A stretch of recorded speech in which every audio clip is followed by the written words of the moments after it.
உங்களுக்கு ஒரு வாழ்க்கையில ஒரு மாறுதலை கர்த்தர் நிச்சயமாக செய்வார். 7 என்பது ஒரு சம்பூர்ணம், பரிபூர்ணம். எல்லா பிரச்சனையும் மாறி ஒரு ஆசீர்வாத தேவன் நிச்சயமாக கட்டளையிடுவார். அவர் அற்புதம் செய்கிறவர், அவர் அதிசயங்களை செய்கிறவர்.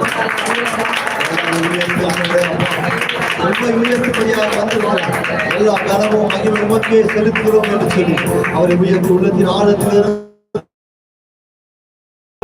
எனக்கு ஒத்தாசை வருகிற தேவனுக்கு நேராக என் கண்கள் ஏறெடுப்போம். 2 கரங்களை வைத்து கொஞ்ச நேரம் ஆண்டவரை மகிமைப்படுத்தும். உங்களுடைய எண்ணங்கள், சிந்தனைகள் எல்லாவற்றையும் மறந்து நாங்க பாடுகிறது போல, நான் கையை தூக்குறது போல அல்ல, நீங்க மனம் உகந்து ஆண்டவரே, மனப்பூர்வம் உள்ளவர்களே தேவன் பிரியமா இருக்கிறார்.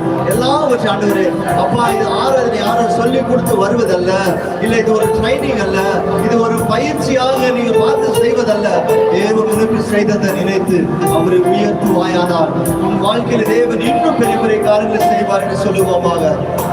சேனைகளின் கர்த்தர் பரிசுத்தர், பரிசுத்தர், நீர் பரிசுத்தர், பரலோகம் துதித்திடும் பரிசுத்தர், பரிசுத்தர், நீர் பரிசுத்தர், சேனைகளின் கர்த்தர் பரிசுத்தர், பரிசுத்தர், நீர் பரிசுத்தர், பரலோகம் துதித்திடும் பரிசுத்தர். உள்ளத்தின் சொல்லுவார், பரிசுத்தர் நம்புமே, அவர் உண்மையாக பரிசுத்தர் தான்.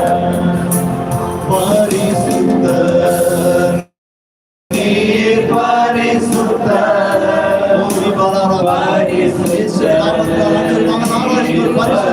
அவருக்கு பரிசுத்தமாய் மாற்றும் என்று சொல்லுவார். நீர் பரிசுத்தர், பரிசுத்தர், நீர் பரிசுத்தர், வீரர்கள் முன்னில் ஆடுவேனே, நீர் பரிசுத்தர், இரண்டு முன்னில் ஆடுவேனே, எழுப்பவர் நீர் பரிசுத்தர், பரிசுத்தர், நீர் பரிசுத்தர், பரிசுத்தர், மகிமைப்படுத்துகிறோம் தகப்பனே,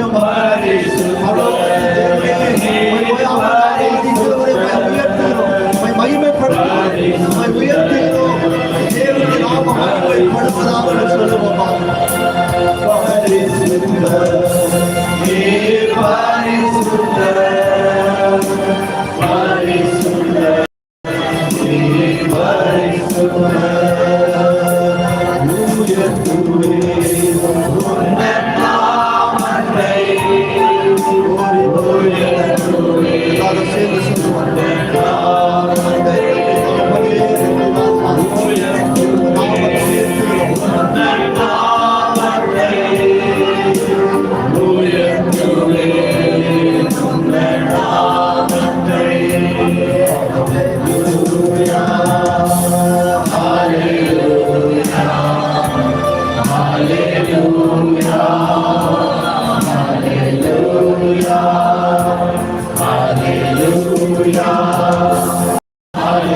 Hallelujah.